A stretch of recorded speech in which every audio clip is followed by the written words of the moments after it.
ಜಾತ್ರೆಯ ಸಡಗರ ಮುಗಿದ ಮರುದಿನ ಮಂಡ್ಯದ ಆ ದೊಡ್ಡ ಮನೆಯಲ್ಲಿ ಸ್ವಲ್ಪ ಸುಸ್ತು ಮತ್ತು ಶಾಂತತೆ ಇತ್ತು. ಅಭಿಮನ್ಯು ಮತ್ತು ಜಾಜಿ ತಮ್ಮ ಬ್ಯಾಗ್ಗಳನ್ನೆಲ್ಲ ಪ್ಯಾಕ್ ಮಾಡಿಕೊಂಡು ಬೆಂಗಳೂರಿಗೆ ಹೊರಡಲು ಸಿದ್ಧರಾಗಿದ್ದರು. ಕಾರ್ ರೆಡಿಯಾಗಿ ನಿಂತಿತ್ತು. ಆದರೆ ಜಾಜಿಯ ಮುಖ ಮಾತ್ರ ಬೆಳ್ಳಗಾಗಿತ್ತು. ಅವಳಿಗೆ ಬೆಳಿಗ್ಗೆಯಿಂದಲೇ ಹೊಟ್ಟೆ ತೊಳಸದ ಹಾಗೆ ಏನೋ ಒಂದು ರೀತಿಯ ಅಸಹನೆ ಕಾಡುತ್ತಿತ್ತು. ಜಾತ್ರೆಯಲ್ಲಿ ತಿಂದ ಮಂಡಕ್ಕಿಯೋ ಅಥವಾ ಎಣ್ಣೆ ತಿಂಡಿಯೋ ಅವಳಿಗೆ ಸರಿಯಾಗಿಲ್ಲ ಅನಿಸುತ್ತಿತ್ತು. ಎಲ್ಲರ ಹತ್ತಿರ ಕರೆಯಿಂದ ಬೀಳ್ಕೊಟ್ಟು ಕಾರು ಹತ್ತಲು ಹೋದವಳೆ ಜಾಜಿ ಇದ್ದಕ್ಕಿದ್ದಂತೆ ಬಾಯಿ ಮುಚ್ಚಿಕೊಂಡು ಒಳಗೆ ಓಡಿದಳು. ಬಾತ್ರೂಮ್ಗೆ ಹೋಗಿ ಜೋರಾಗಿ ವಾಂತಿ ಮಾಡಲು ಶುರು ಮಾಡಿದಳು. ಅಭಿಮನ್ಯು ತುಂಬ ಗಾಬರಿಯಿಂದ ಅವಳ ಹಿಂದೆ ಓಡಿ, ಜಾಜಿ ಏನಾಯ್ತು? ಜಾಜಿ ಆರ್ ಯು ಓಕೆ? ಅವಳ ಬೆನ್ನು ಸವರುತ್ತಾ ಗಾಬರಿಯಿಂದ ಕೂಗಾಡಿದ್ದ. ರುದ್ರಪ್ರತಾಪ್ ಮತ್ತು ಆಯುಷಿ ಕೂಡ ಓಡಿ ಬಂದರು.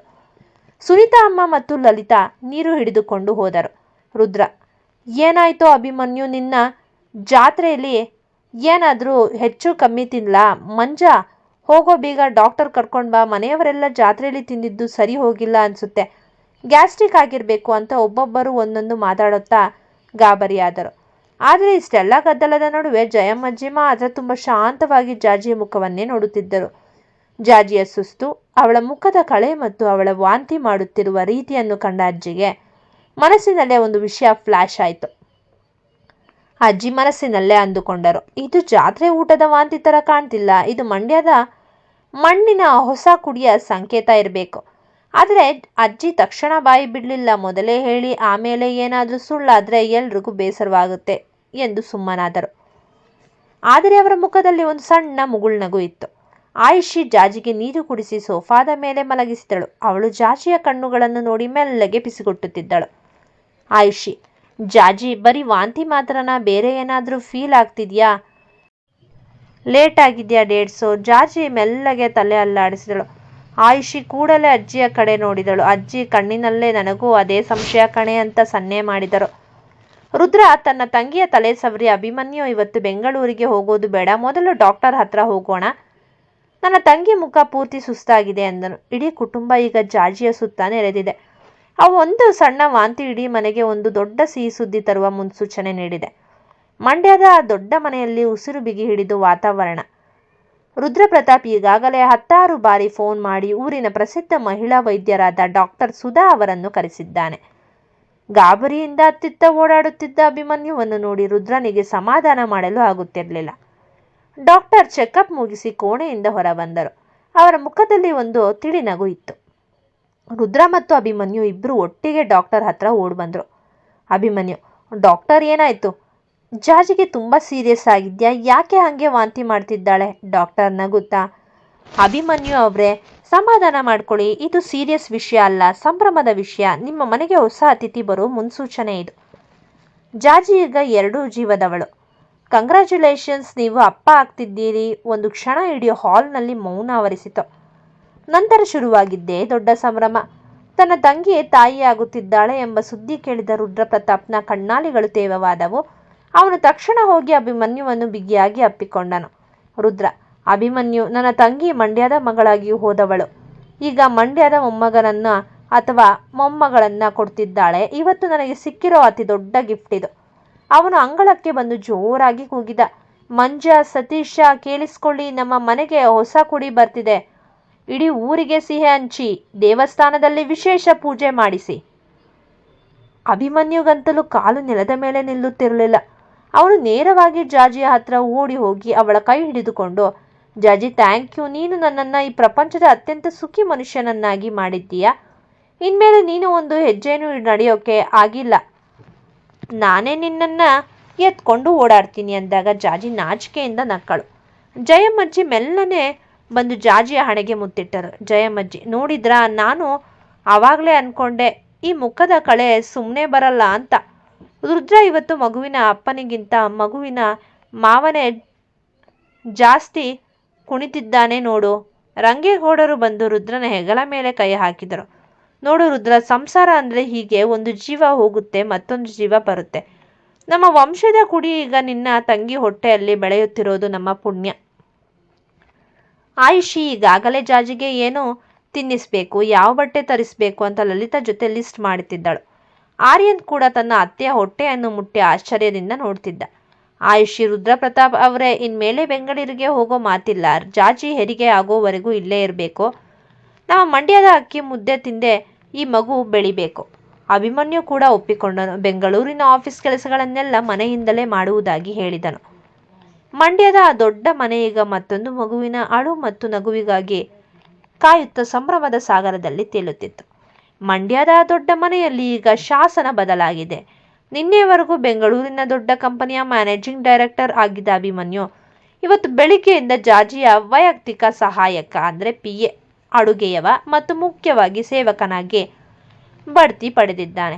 ಡಾಕ್ಟರ್ಸ್ ಈ ಸುದ್ದಿ ಖಚಿತಪಡಿಸಿದ ಮರುಕ್ಷಣದಿಂದಲೇ ಅಭಿಮನ್ಯುವಿನ ಲೈಫ್ ಸ್ಟೈಲ್ ಪೂರ್ತಿ 360 ಡಿಗ್ರಿ ತಿರುಗಿದೆ.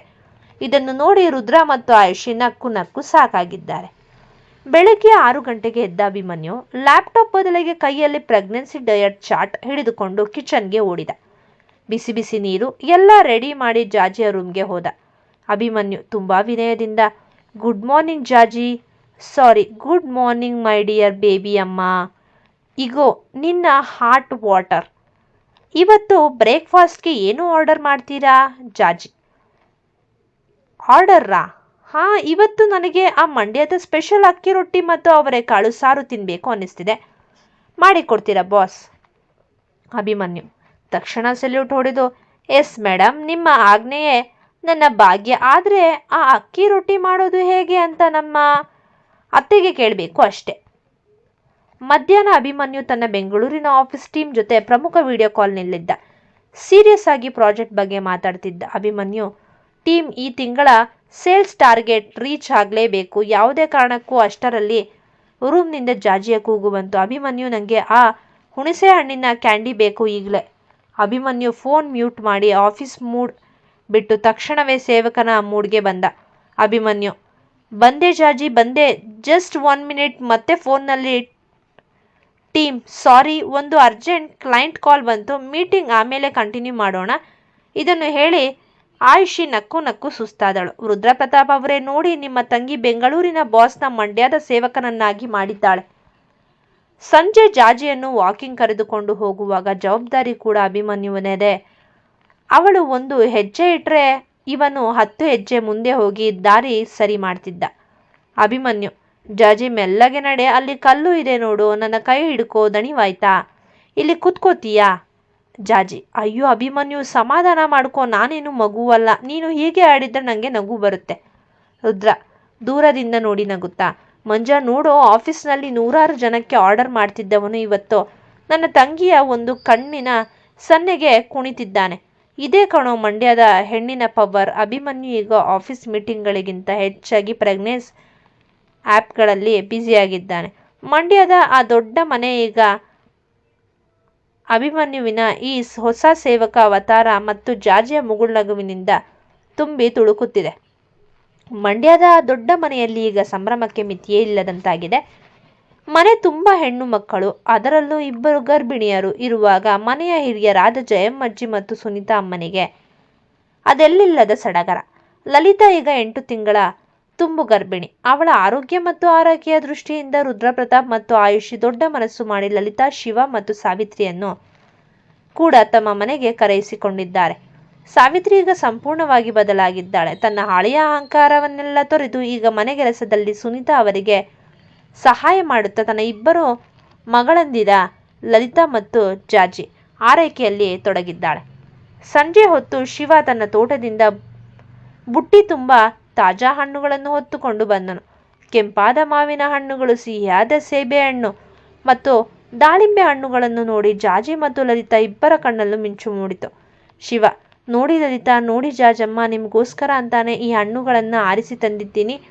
ಗರ್ಭಿಣಿಯರಿಗೆ ಈ ಹಣ್ಣುಗಳು ತುಂಬ ಒಳ್ಳೆಯದು. ಜಾಜಿ, ಅಯ್ಯೋ ಶಿವಣ್ಣ, ನಿಮಗೆ ಗೊತ್ತಾಗುತ್ತೆ ನಮಗೆ ಏನು ಬೇಕು ಅಂತ. ಈ ಮಾವಿನ ಹಣ್ಣು ನೋಡಿದರೆ ಈಗಲೇ ತಿನ್ನಬೇಕು ಅನ್ನಿಸ್ತಿದೆ. ಲಲಿತಾ ಶಿವನ ಕಡೆ ಪ್ರೀತಿಯಿಂದ ನೋಡಿ, ಶಿವ, ನೀವು ಇಷ್ಟೊಂದು ಕಾಳಜಿ ಮಾಡೋದನ್ನು ನೋಡಿ ನನಗೆ ತುಂಬ ಖುಷಿ ಆಗ್ತಿದೆ. ಇವತ್ತು ರಾತ್ರಿ ಈ ಹಣ್ಣುಗಳ ಸಲಾಡ್ ಮಾಡೋಣ. ಮನೆಯಲ್ಲಿ ಎಲ್ಲರೂ ನಿದ್ದೆಗೆ ಜಾರಿದ ಮೇಲೆ ಇಡೀ ಮನೆ ಶಾಂತವಾಗಿತ್ತು.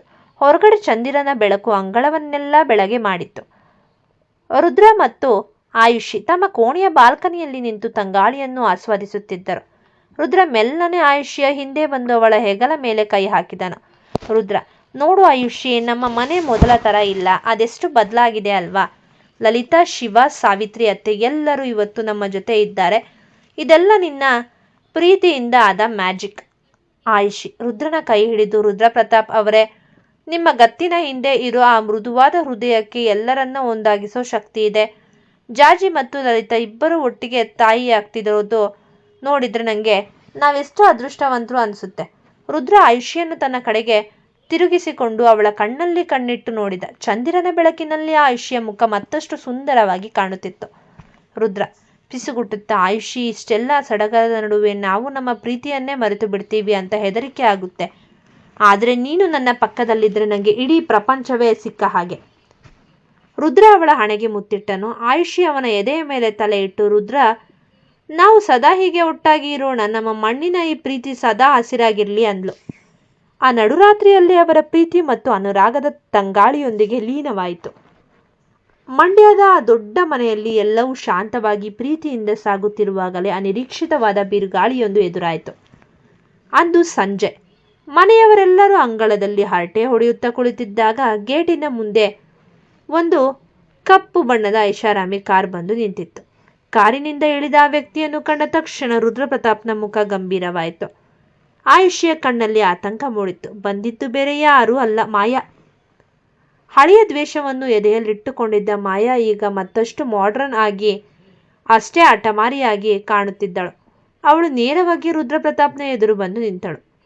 ಮಾಯಾ ಕೂವಕದ ನಗೆಯೊಂದಿಗೆ, ಏನಪ್ಪ ರುದ್ರಪ್ರತಾಪ್, ಊರಿನ ತುಂಬೆಲ್ಲ ನಿನ್ನದೇ ಗತ್ತು ಅಂತ ಕೇಳ್ಪಟ್ಟೆ. ನಿನ್ನ ಸಂಸಾರ, ನಿನ್ನ ತಂಗಿಯ ಮದುವೆ, ನಿನ್ನ ಹೆಂಡತಿಯ ಸ್ಕೂಲ್ ಎಲ್ಲವೂ ತುಂಬ ಚೆನ್ನಾಗಿ ನಡೀತಿದೆ ಅನಿಸುತ್ತೆ ಅಲ್ವಾ. ರುದ್ರ ಗತ್ತಿನಿಂದ ಎದ್ದು ನಿಂತು, ಮಾಯಾ, ಇಲ್ಲಿಗೆ ಯಾಕೆ ಬಂದಿದ್ದೀಯಾ? ನಿನ್ನ ಮತ್ತು ನಮ್ಮ ಸಂಬಂಧ ಅವತ್ತೇ ಮುಗಿದು ಹೋಗಿದೆ. ಈ ಮನೆಯ ಹೊಸ್ತಿಲು ತುಳಿಯೋ ಅರ್ಹತೆ ನಿನಗಿಲ್ಲ. ಮಾಯಾ, ಸಂಬಂಧ ಮುಗಿದಿರ್ಬೋದು ರುದ್ರ, ಆದರೆ ಸೇಡು ಇನ್ನೂ ಬಾಕಿ ಇದೆ. ನಿನ್ನ ಈ ಪವಿತ್ರ ಕುಟುಂಬ ಎಷ್ಟು ದಿನ ಹೀಗೆ ಇರುತ್ತೆ ಅಂತ ನೋಡೋಕೆ ಬಂದಿದ್ದೀನಿ. ನಾನು ಸೋತಿರ್ಬೋದು, ಆದರೆ ಸುಮ್ಮನೆ ಕೂತಿಲ್ಲ. ಈಗ ಮಾಯಾಳ ಮುಂದಿನ ಪ್ಲ್ಯಾನ್ ಏನು? ಸಡನ್ನಾಗಿ ಮತ್ತೆ ಈಗ ಬಂದಿರೋದು ಯಾಕೆ? ಈಗ ರುದ್ರ ಮಾಯಾಳಿಂದ ತನ್ನ ಸಂಸಾರನ ಹೇಗೆ ಕಾಪಾಡ್ತಾನೆ ನೋಡಿ. ಈ ಕತೆ ನಿಮಗೆ ಇಷ್ಟವಾಗಿದ್ದಲ್ಲಿ ಕತೆಯನ್ನು ವೀಕ್ಷಿಸಿದ ನಂತರ ದಯಮಾಡಿ ನಮಗೆ ಸಬ್ಸ್ಕ್ರೈಬ್ ಮಾಡಿ. ಇನ್ನು ನೆಚ್ಚಿನ ಪುಟಗಳಿಗಾಗಿ ನಮಗೆ ಪ್ರೋತ್ಸಾಹಿಸಿ. ಧನ್ಯವಾದಗಳು.